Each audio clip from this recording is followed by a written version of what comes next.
Hey, everybody, welcome back to the Crimson Chronicles podcast, Season 2. We're back again. We finished Season 1, 20 episodes, focused mostly on the football program and the history, rich tradition of the Alabama Crimson Tide.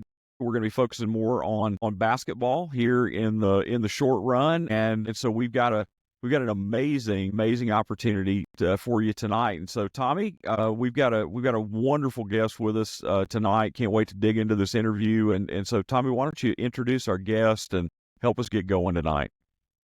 Well, thank you, Rick. We do have a true legend of Alabama basketball, Mike Nordholz.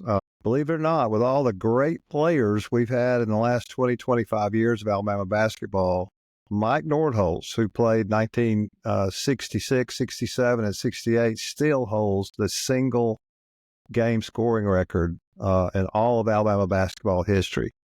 On December 12, 1966, Mike scored 50 points against Southern Miss.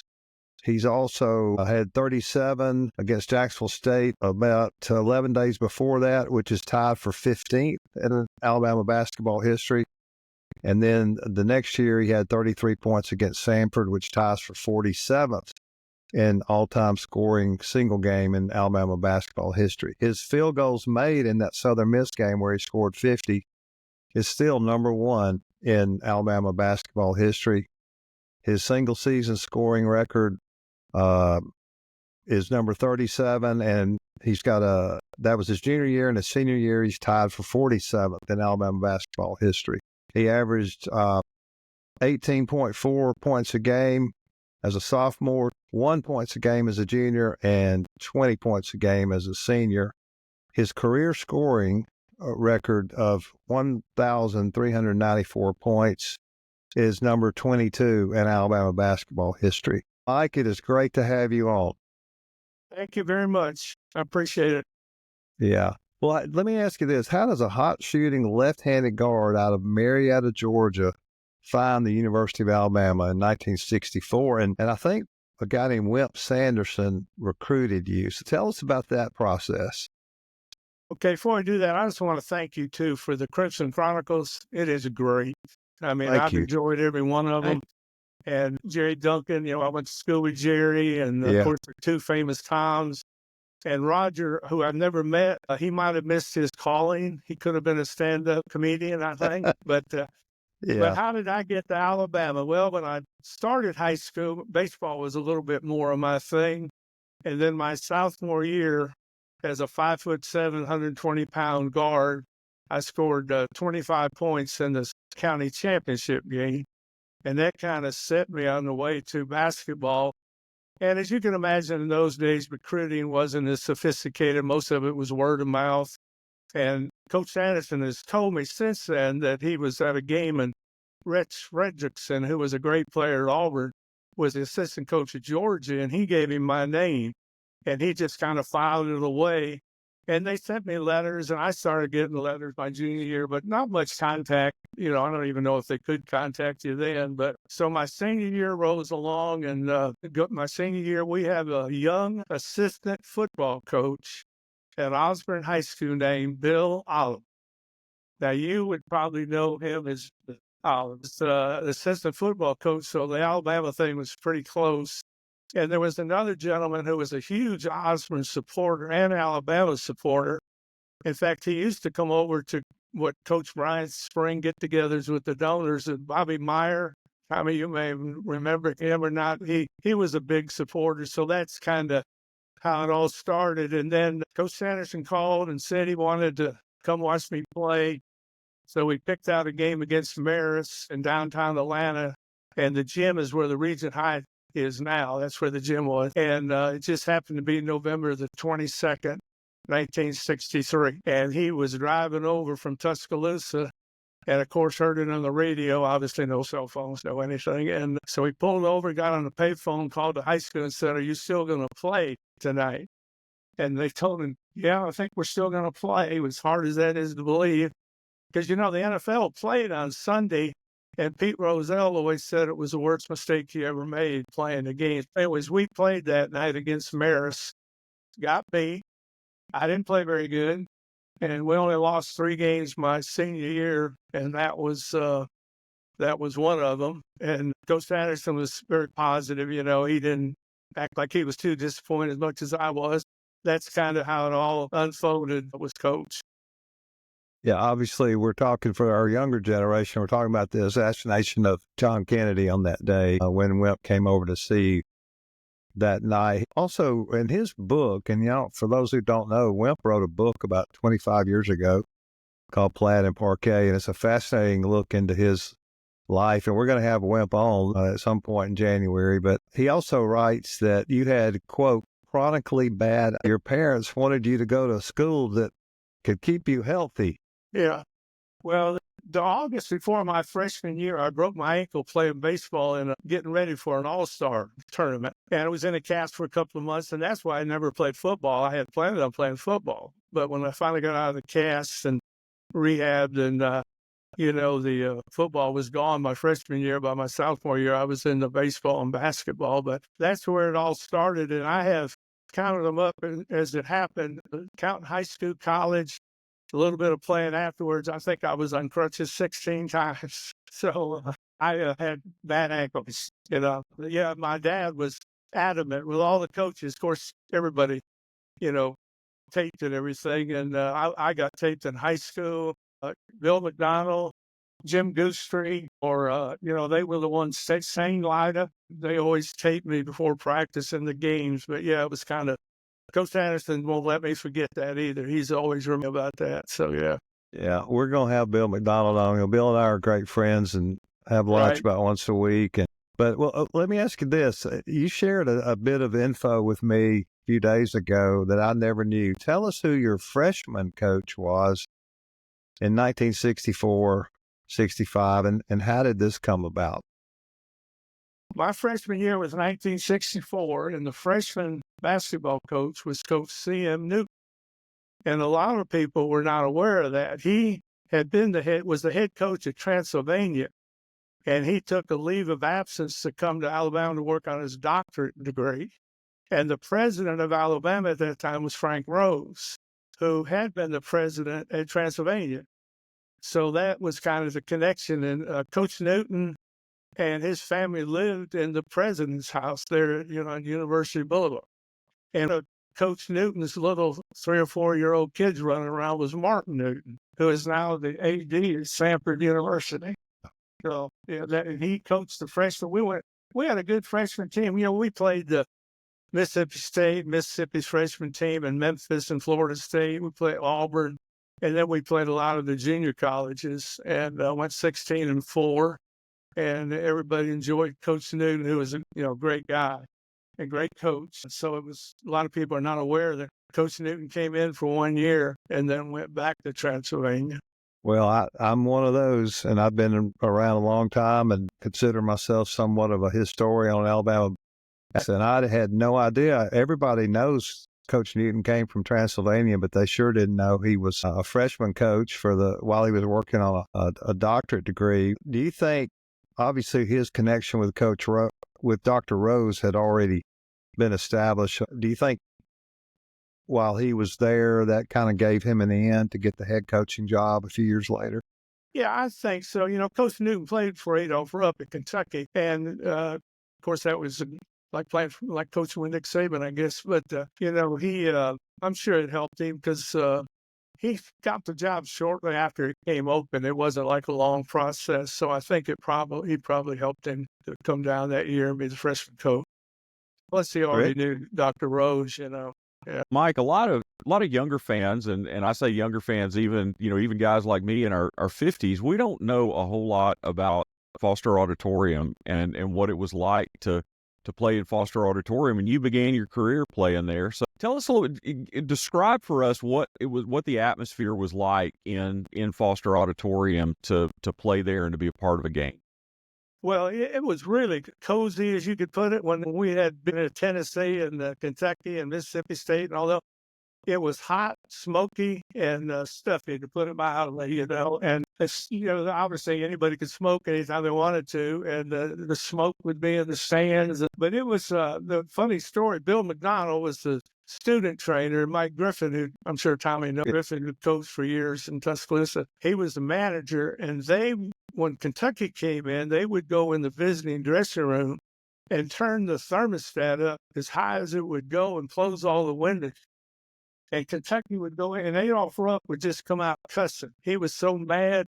Now, I don't know. I heard this later. Obviously, I had other things going on, but they said that one time he just kept them in the hallway. He wouldn't even take them in there. It was so hot. So we'll give Bill and Mike credit for that. But other tricks they probably pulled that we're not aware of, you can get Bill to tell you about those. But it was, Kentucky had a big arena. I can think Memorial Coliseum set 13,000. Georgia has just got their new one.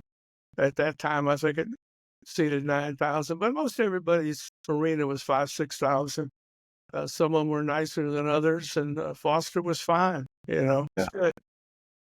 I'm sure when it was full, having the crowd right on top of the court was a full experience. Yeah, you could hear some things sometimes, when things were going good and bad. It was really, you could hear fans sometimes, just like you and I sitting here talking. But it was fun. It was good. Yeah, when I came to Alabama in 1974, Foster was the main arena for, just like rec center ball, fraternities and all. So we played our intramurals in there and did side court for basketball games. But, we still have some events in there, and it is quite a unique place. Did you stand on the X and try to make a throw the length of the court? The X is still there. I think it's a gold star. Right. But that legend grows from that day. Yeah. Well, let me ask you this. You played basketball during a time when the football team won 2 national championships, 3 straight SEC championships. What are your memories of the football days, and did basketball and football players interact a lot back then? Oh yeah, it was great. We all stayed in Bryan Hall, and Kenny Stabler was right down the hall from me for I guess a couple of years, and he moved down to the first floor. But it was Kenny Stabler and Steve Davis and Bunk Harpo and Jerry Duncan and Louis Thompson and Bobby Johns, who was a good friend. And, of course, Kenny Stabler, who I think was the world of. It was a great guy. It was just fun to be around and always very caring. Real quick story on him. My mother and father came over for a football game one day, and we were in the lobby of Bryan Hall on Sunday after the game, and Kenny came down, and I didn't say anything. He just came over and introduced himself to my parents and talked for about 15 minutes. And then he, went in the cafeteria. But he was, I thought the world of Kenny. When I was working, I always came over for the coaches clinic around the spring practice at Alabama. And he would always be there. And I enjoyed seeing him there. But he was, I really liked Kenny a lot. He was a good guy. Well, tell us about the coaching staff during your playing days, 64 to, I guess, spring of 68. We already said Wimp was an assistant, and you and Wimp remain close today. How was he as an assistant coach? Was he as tight then as he was later when he was the head coach? Yeah. Hayden Riley was the head coach, and Coach Anderson was assistant, and then Bob Andrews helped some when he was working on one of his degrees. He was one of our ex-state players. But Coach Sanderson is always intense. I wish I would have kept some of the scouting reports he made for us, because in those days, you just took a mimeograph and he wrote them out, and then he put them on the mimeograph machine, and it would be 15 pages of every player's tendencies, every play, and he just stapled them together and hand them out to us. And I wish I would have. I guess I ought to look in some of the old boxes. I might be able to find one, but they were so detailed. Even for those days, and because we didn't have film on every game. In fact, I don't know. I think the game I scored 50 points on, they told me the projector broke or something. They don't have, I don't know, but they don't have a film. To my knowledge, they don't have a film of it. But he was so, he was really a first-class coach as far as details, intensity. You just couldn't ask for any more from an assistant coach or a head coach, as he proved when he got the opportunity. Yeah, he was funny, sarcastic, and had a great sense of humor, dry sense of humor that sometimes you had to think about a minute from what he just said. He was great, and is great. I enjoy. we text and talk every once in a while. He texts quite a bit, and I listen to his show in the morning there in Tuscaloosa some, So, yeah, it's he's a joy to be around. Yeah. I listen to he and Barry every morning from 7 to 9. Yeah. Most of their show, they're really funny, and it's really good to listen to them as a father-son when Wimp's not in a real good mood and Barry says something that he doesn't like, and then Wimp says, "Listen to me, son." Yeah, well, you've heard Coach Sanderson say it a million times, but with the transfer portal, I don't know if anybody would have been around, after a couple of months or something, and but there was no transfer portal, so everybody just went about their business, But he's really an excellent coach.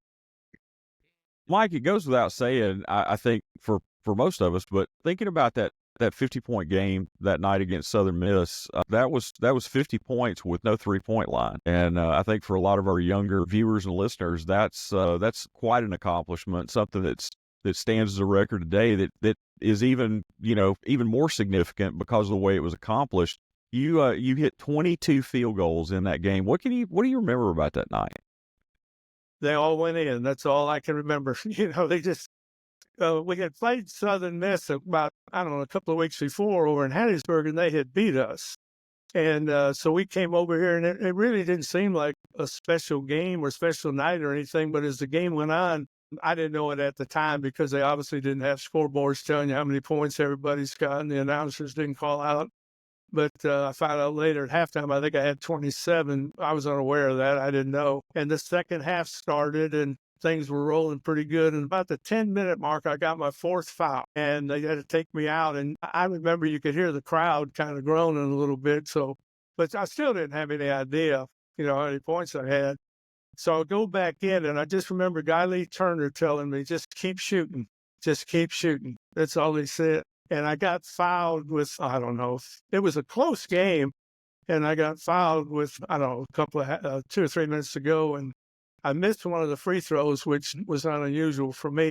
In fact, one of the highlights of scoring 50 points is I was 6 for 8 from the free throw line. But so we finally got the game under control with like a minute to go. And I remember I had the ball in the wing, and I drove into the lane, and I got tripped. They didn't call a foul, but I got tripped.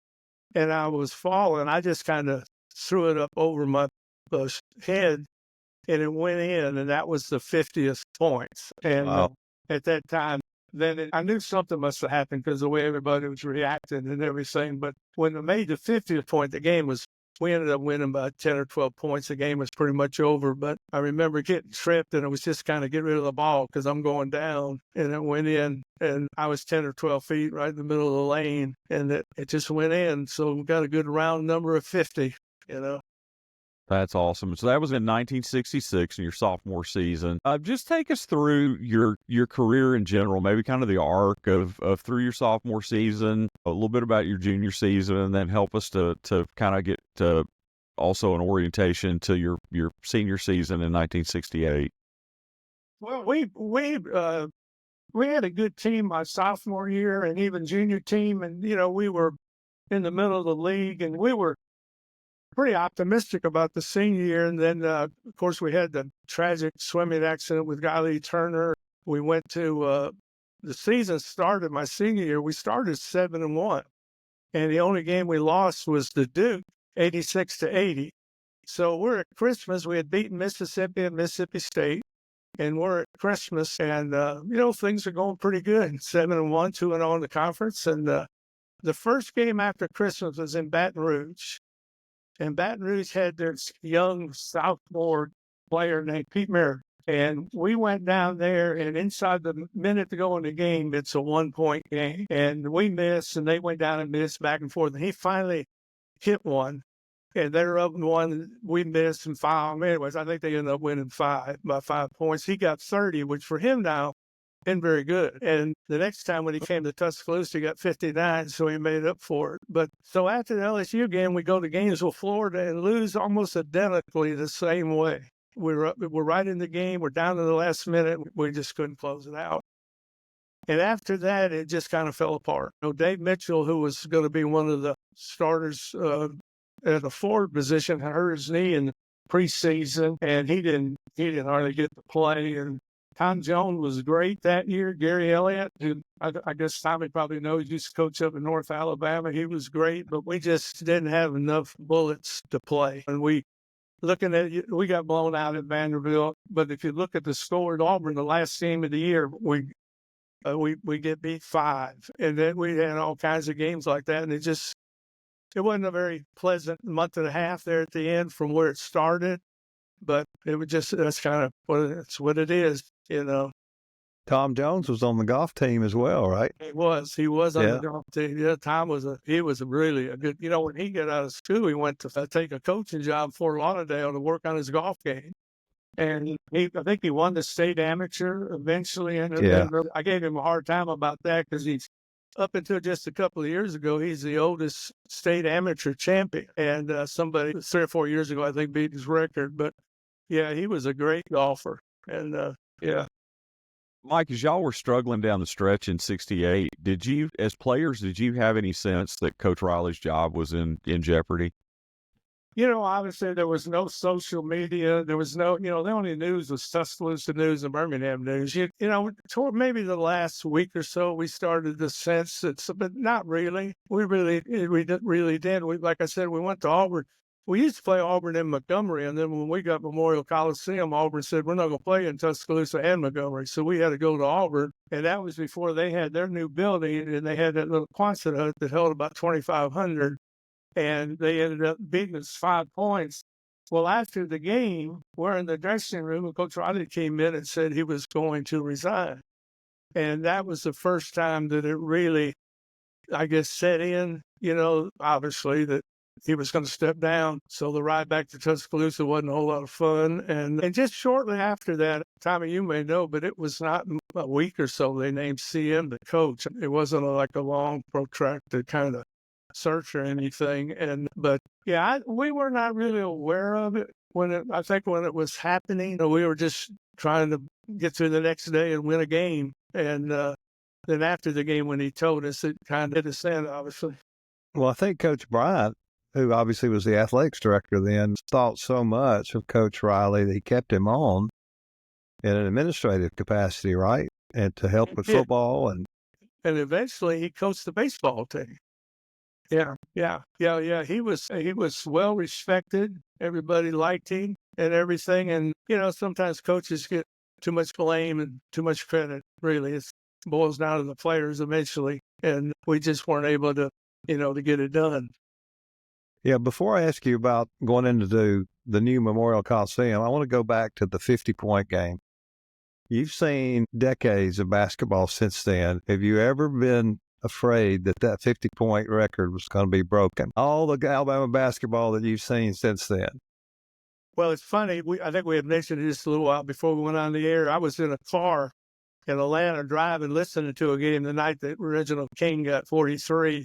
And I thought maybe that was going to be it. But the night that the SEC tournament, I was sitting in the stands and Rod Gazard had 29 at halftime. And I thought, well, this might be it, And he was a great player, as you know. I think he might stay in his freshman year. And he ended up maybe with 37 or 38 that night. But that night with 29 at halftime, I got to thinking this might be it. But I thought Brandon Miller would break it, and he didn't hang around long enough to break it, but he would have broke it. What was the overtime game? They had an overtime game. He ended up with South Carolina, maybe, when he got 41, and they went in overtime. Yeah. Yeah, at South Carolina, I believe. Yeah. And I thought that night when they went in overtime, there was a real good chance it was going to fall in. I never would have imagined that, 58 years ago or whatever, that it would still be the record. It's been, my buddies give me a hard time sometimes when we go to dinner and we're with somebody that maybe they don't know me, and they'll tell them, and they look at me like, no, you gotta be kidding. There's no way.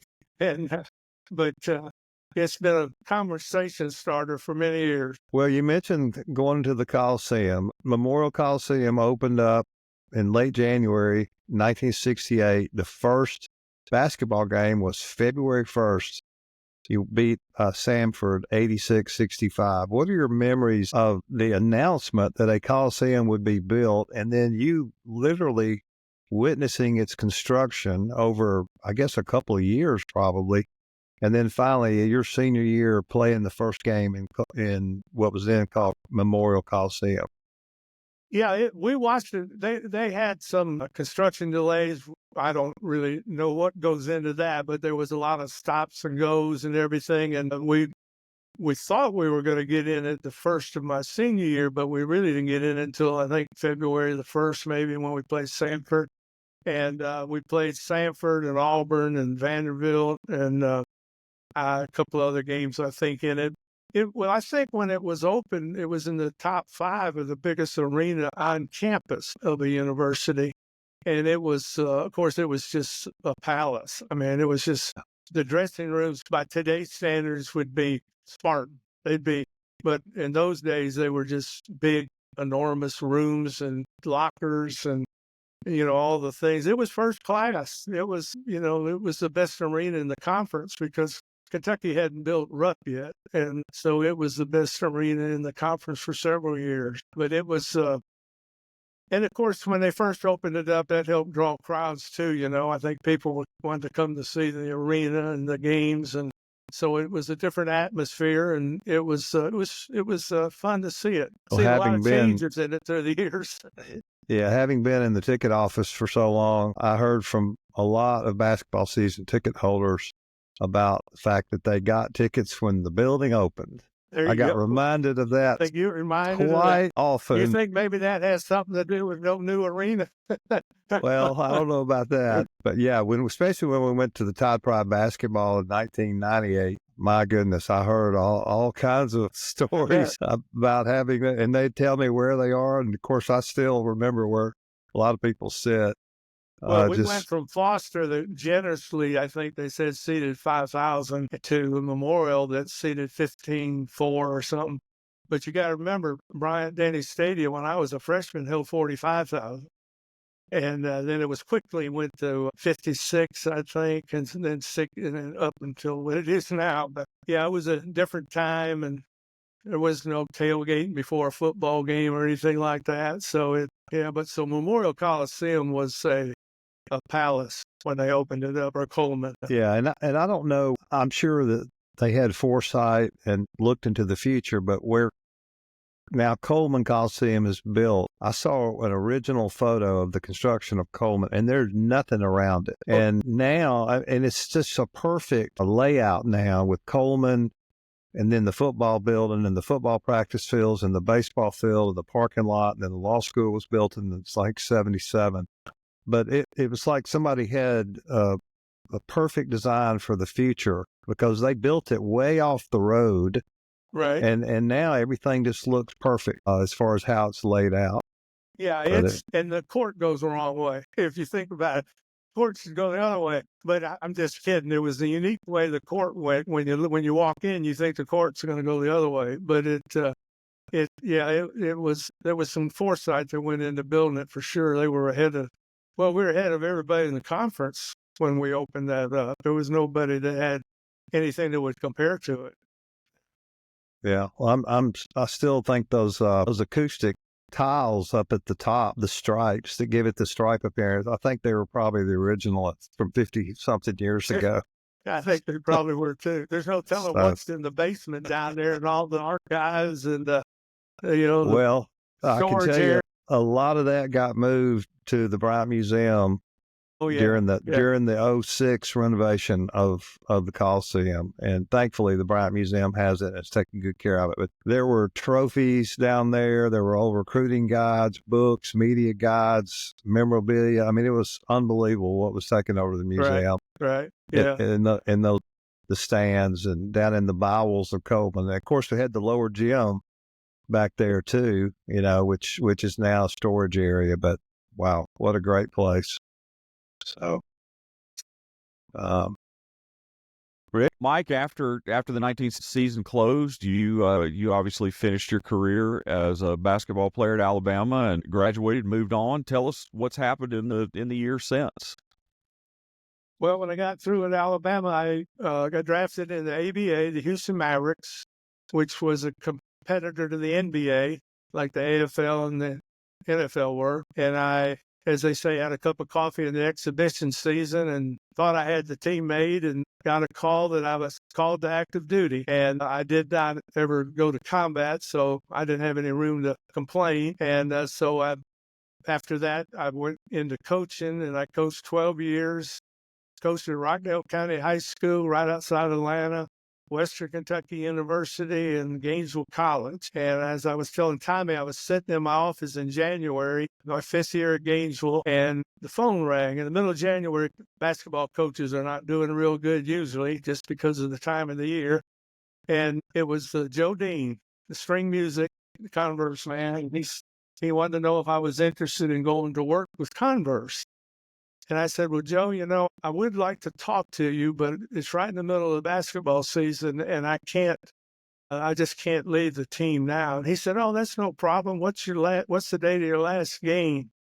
So I gave him the date of the state championship game, and we got beat on a Saturday night in the state championship game by 1 point. And the next week was spring break. And for some reason, I went into the office Monday morning. I was the only person in the gym. I guess I felt sorry for myself. And the phone rang, and it was Joe Dean. And he said, you ready to talk? And I said, yeah, okay, let's talk. So I got on a plane, flew to Dallas, Texas, and met with the regional manager, got on a plane and flew to Boston, Massachusetts, and met with Joe Dean for 2 or 3 hours. Flew home, and they offered me the job on Friday, and I went to work about 2 weeks later.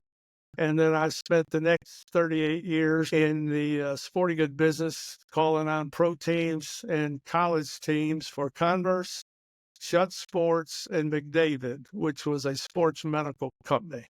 So that was it. And got the call on pro teams and college teams from North Carolina to Texas, from Kentucky to Miami. So it was a pretty busy time. Had a lot of fun, met a lot of great people, and have no misgivings at all about that. Are you retired now? I am retired. I don't know. I wanted to retire, but I wish I could have had some more years. Eventually those planes get to wearing on you, and hotel rooms and everything like that. But I retired, and the first few months it takes, when your phone rings all the time and all of a sudden it doesn't ring, it takes a little getting used to. It's all good. All fine. Yeah. Well, I do see you around town. Yeah, I see you around town some. Alabama basketball. I know you still make several games, and I actually saw you at a Northridge High School basketball game with Wimp last year, one game. Yeah. Well, I was coming over to see the Alabama-Auburn game, and I happened to notice on the schedule that Northridge was playing Bryan. And so I said, well, I'll go out there. So I get out there, and they would let me in. It was, the crowd was so big. They had the doors closed, and the lady was real nice. She said, just wait 10 minutes or so and let some of the people leave for the preceding game, I guess. And finally I got in, and I walked in, and I went down to say hello to Barry, just to say hello, because they were warming up. Yeah. And then he pointed Coach Sanderson out down by the stage, so I went down there and sat with him. That was enjoyable. And then the next, Coach Sanderson said, you go in the Auburn game? And I said, yeah, I'm planning on it. He said, you got a ticket? I said, yeah, I got a ticket. I think it's up pretty high. I said, well, come sit with me. So I sat with him at the Auburn game. Yeah. Which awesome. Is great, of course, Yeah, I know. I allocated them to him about 30 years ago. You probably heard about that, didn't you? Yeah. Oh, yeah. So I know exactly where they are. Well, great. Mike, thank you so much. This has been great. Thank you for joining us. No, I appreciate it very much. It's nice that you called and remembered. So I appreciate it a lot. Yeah. Well, I'm going to talk to Bill McDonald and Mike Griffin about that, turning up the heat in Kentucky's dressing room. I bet Kentucky's the only team they did that for. Probably was. You're probably right about that. Well, great to have you. Rick, close us out. Man, Mike, thank you so much for joining us. And we want to thank all of you that have been with us and are joining us again for our second season. Thanks for continuing to hang with us as we make a walk through Crimson Tide Athletics history. Tommy and I are going to continue to be back here every week. We'll have new episodes that'll upload weekly every Tuesday. 5 o'clock in the morning, both on all of your regular podcast channels and on YouTube. We'd love for you to join us. We'd love for you to share on social media. Tell your friends about the things that are happening here, the people that we're talking to. We think we're doing something that's pretty special here, and we sure want to share it with the Crimson Tide community as best we can. Another way you can help us is by rating, and reviewing the podcast. If you like what you're hearing here, we'd love to hear about it. If there are folks that you'd want to see on here, we want you to tell us that too. And just help us to be able to grow this show because we think we're preserving Crimson Tide history here by the things that we're able to do. And so the way we close out every episode, we're going to continue this season is with a hearty Roll Tide. So Mike, tell our folks Roll Tide as we sign off. Thank you for what you do, and Roll Tide. Roll Tide.